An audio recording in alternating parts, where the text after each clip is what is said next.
Welcome back to another digital art video of mine. You guys voted and it was a tie between doing furry art and robot art, but since last week we did a furry video and it didn't really get much attention, I'm gonna do a robot video which probably won't get much attention either. So this is how I would approach a concept, a robot concept, creating a character. And on screen here I've already got the colours that I wanted to use. These colours and this whole concept was just sat aside for over like 6 months ago. And I really just wanted to use that as reference for what vibes I was going for. There was only one other thing I had sat down. Before that, I'm just going to pull up Polar here. I made this character from these two images of the Polar Express. One is a 3D model, and one is just the picture of the back end of one of the carriages. I don't like using a lot of references if I don't have a lot of references to go off of. My imagination is just there. It is wanting to go. I have to hold it back. So for today, I don't really have a great idea for what I want to do. But when you're drawing robots and want to make a concept, I think something you have to keep in mind is it has to start off somewhat organically. But first, I'm gonna find some concepts that aren't as organic that I wanted to use. So I know for a fact I wanted him to have sort of like a hood to his visor or his head, sort of similar to this camera here. You see it's got the hood over the top, but like Polar, I don't want it to look the same as that, and I feel like a lot of robot OCs you see people have that hood. And a lot of other robot OCs look like this, just straight up. Love a good camera head. But I'm going to use this as reference specifically for how the hood is shaped. I'm going to give it a more rounded visor at first, and then I change it to make it more square, and I find out that it kind of looks more like a crane sort of cockpit, so I bring up a reference picture of some parts of a crane later on. But love a good non-organic inspiration to use as reference. I'm also going to look up a kind of sports car. I'm not into cars, I just want to see one that looks nice. I do have a big soft spot for Lamborghinis though, but I'm not going to use that as a reference. I don't know the name of which car I use, but I just browse through the cars that look similar to the colour palettes I want to use. I also think purple cars are just underrated in general. And with all these unorganic references, you're going to really pull together something nice.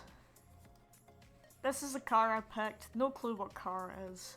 I'm just going to take out some bits of it so I can look at it easily and just crop out the main parts I want to use as inspiration. Lovely colour, which I actually end up using as the main reference colour at the very end of this video. So I'm just rescaling all my reference pictures and putting them on places on the page that means I can easily reference them but they don't impact the drawing. Now, moving on from that, I'm going to look for a pose. When it comes to robots, specifically those with big thighs and hips, you can absolutely use a male or a female reference picture for the pose, regardless of what they actually are. I'm just going to take this picture, and voicing this over, I fucking regret it, because this pose needed a bit of editing. No offense to the artist that made it. But I did have to go in and resize it, which is something that I find myself doing a lot with robot characters because guess what? They're not built exactly like humans, but it's nice to have that pose reference present because robots, or well, specifically the robots I draw, they're bipedal, they're humanoid shaped. So from here on out the video is going to be sped up. This is me editing that pose just to make it the proportions I want. I think the hands are just way too big. And I've added in that sort of line of action and began to do the very basic shapes I want to break down. The torso is really important to me. I think it's just cool to have a diverse range of shapes, and that's what I'm doing with the arms here.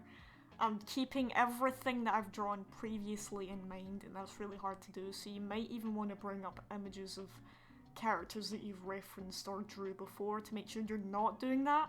However, subconsciously, there's always robot designs that I absolutely adore, that I just bank in the back of my mind and I subconsciously add parts of them into it. And I don't feel bad for that, because having robot OCs, it's kind of hard to give them like same face or same body syndrome, but I don't mind honouring the aspects of those characters that I love. And what I really love here is I love what I've done with the feet. Fuck the hands, don't want to do that right now. But I a bit short for time today, so I don't actually do the whole body. Sorry. So right now you can see I've done a sort of more round face. I ended up making that way more angular. And I'm just working on the beginning layer to sort of establish those shapes. Although I do refine it a little bit with the head there, because let's be real, the visor and the head, that's the gateway to a robot's soul. So this is me moving on to the more refined layer.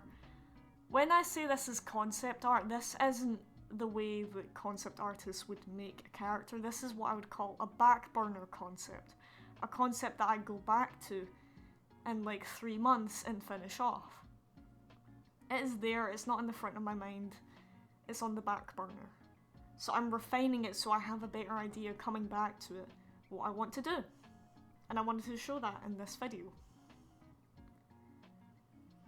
So I'm adding more details into the neck. I really like having diverse necks as well. That's where I've got the image of the crane from. Those little runner vent things, that's what I used for specifically the inspiration of the neck. I'm just resizing the head because I thought it was way too big. And this, the chest piece, oh, it gave me problems. And you'll see that. I'm just fighting with it tooth and nail. But don't be afraid to like resize things or just be like, fuck it, this isn't working. Because I definitely said, fuck it, this isn't working a good few times with this. I wanted to add these sort of ventilation parts onto the chest, a bit like how you would see in the car, and I do add in inspiration for that in the future. However, all of this I'm doing right now, I just say fuck it. I don't like it. It would work for another robot, but not this guy. The thing that I had written down for this guy's inspiration was Halloween colours with the sort of canopy overhang headpiece. And that was it. And I had it in my saved drafts since September. And here you'll see me go back and make something different with the chest. I like that a lot more, but I do end up going in and changing it. So, something that people like to say about artists is, if you use the eraser a lot or you use chicken scratches, it means you're not confident with your lines. No, I'm just comfortable with doing that. There's this whole movement of pushing yourself out your comfort zone, whilst I'm sitting here enjoying what I'm doing and having fun, and I think you should do the same. I try different things out here, I don't like them, I go back and redo them. It's my art. I'm making myself suffer if I'm making things more difficult, but if I'm making things more easy, I'm the one benefiting from it, not you.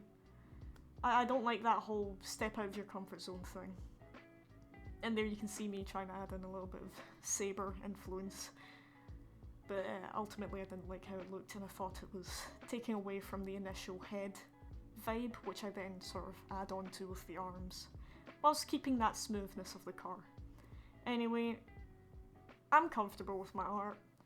I like what I'm doing. I like what I've done here. It really just came together in the last few minutes, just me changing the colours a little bit and adding a little few features in. Why should anyone try and make that more uncomfortable for me to do? Because I am a little bit strapped for time, I didn't get to do as much as I wanted. I'm sorry, I didn't want this video to be too long anyway. This is it sped up 1,000 times, by the way. I do take my time where I need to, and I rush other parts, especially with a concept like this. I'll come back in a few months and I'll improve it greatly. But this is what I would call that back burner concept. I take the humanoid aspects and I make them more blocky, but I keep some of the more organic shapes that I like, such as the midsection here of the torso. It curves out like your waist would, because that's something I wanted to convey with this robot's body shape. I don't have any robot OCs that have this body shape, specifically in the waist and the hips. It's something I see quite a lot of other people's OCs having, and you know, why not try to do that with a little bit of my own pizzazz in there? And I really like how the arms turned out. I didn't really try too hard with them, and they ended up turning out fine, so I'm just gonna throw in the towel and be like, yeah, I totally meant to do that. Again, when I come back to refine it, it's going to look a lot better, but this is just me refining the concepts of my ideas onto a page. I need to get them out in this form. If I don't get them out in this form, they're gonna come out inaccurate. Now, I might come back in 2 years and be like, what the fuck are you doing here? Because I found a better method to do it. But this is for me to look back at and be like, okay, yeah, it still looked good. I still like my art. Yeah, there's things that even 2 months ago that I drew in regards to robots that I've just been like, nah, what the fuck is that? What the fuck is this shit? Like Gordon Ramsay poking a raw piece of chicken he's got in his fucking fajita. But I'll still eat it up. I think I just need to make sure I'm not burning myself out. And that's why I like these back burner concepts. They sit on a shelf, the idea is there, it's all encapsulated in what I've done so far. I just need the ethic to go back and do it. So here I'm just changing the line art so I can do a rough colour. If I'm actually refining it and giving it proper line art, I go back to the red. This is just for now. And here I add in that Halloween colour scheme. I have some issues here with line art that I've just not fully finished, and I'm just like gritting my teeth when I'm doing it. And I end up making the colours a lot less saturated. You'll see all this bright purple, which is very Halloween vibes. I turn that into the exact same near enough shade of the purple of the car that I used. And that's another reason why to keep references on hand. Because you might see parts of them and be like, you know what, let's try that out. And it actually works better. The orange, I was a bit iffy about. I ended up turning into this sort of like volcano red, orangey red, which I have a robot OC that I need to draw whose literal name is Volcano Red. And yes, he is a Jaeger OC, but he's a baby, so I'm not going to be showing you him. But he has a similar colour scheme to this, minus the purple. I also have another OC who has a similar colour scheme to what I just described, but you know, it's fine. Don't worry about it. Yeah. I just go here and add back in the stencils to the visor, and that pulls it all together for me. Because like I said, the visor is the gateway to the soul. I can see the soul of the character here. And I loved adding this little gradient in here. The hexagon part came to me specifically because I had Gypsy Danger's visor in mind. And I just don't have any characters with a hexagon visor. They're so cool. Why don't I have more of them? So this is what we are working with. I could have went so much more in depth here, but I didn't want to curse you, the viewer, with a 3-hour video describing my love for robots and how I convey that in my art. So this is what you get instead. It's just a little peek into how I approach one of these concepts. At this stage, I've added in these little white pinstripes where they're really rough, but that's where I'd want to put in decals and pinstriping. And I add this hexagon pattern to the visor. It all comes together, because I was ready to throw in the towel at some points here. I was like, nah, fuck it, it's not working. But now that I'm looking at this character, I'm excited to come back to it in a few months. And it has to be in a few months because I've got a list of other robots I want to do, as I've previously mentioned. But I really hope, if specifically robot art is something you want to get into, this is a good insider to how I specifically do it. I've only really been doing it for 2-3 months now, and I love it. I mean, why wouldn't I? I'm dedicate most of my life to robots and my characters here. This character doesn't have a name, doesn't have a backstory, it was just a concept. When a character has more meaning to it, I put in more effort, and typically I don't use as much reference because it's been banked in my brain for possibly years. I just know how it is. But I also get it done quicker, and that's why this character's a backburner, because they're not front and center, they're not integral to my story, but I love this concept and design, and I won't sell it. I did that furry series. I don't like how he turned out, but I like the progress of me getting there. I'm considering selling that character or trading it. This character, this motherfucker's staying. You know what I mean? Where it's like, you're coming with me. Yeah, this guy's staying with me. I don't even know if it's a guy. That's the beauty with robots. You can have them presented in any way and they can be anything, and that's something I love. This motherfucker has no backstory, no name.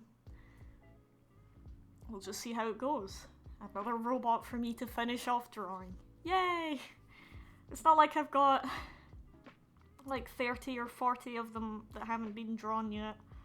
I really want to continue making more robot videos regardless of what that might be about, because that's my special interest, and I know there's not too many people in the robot community, but you know, I'm here to cater for some of them at least. So I hope you guys enjoyed this video. I certainly enjoyed this. Just looking at this character right now, I'm just so happy with how it's turned out.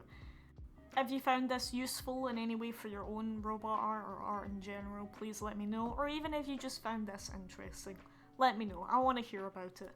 I think I'll be picking next week's videos, so no voting this week, but hey, I'll see you next week regardless.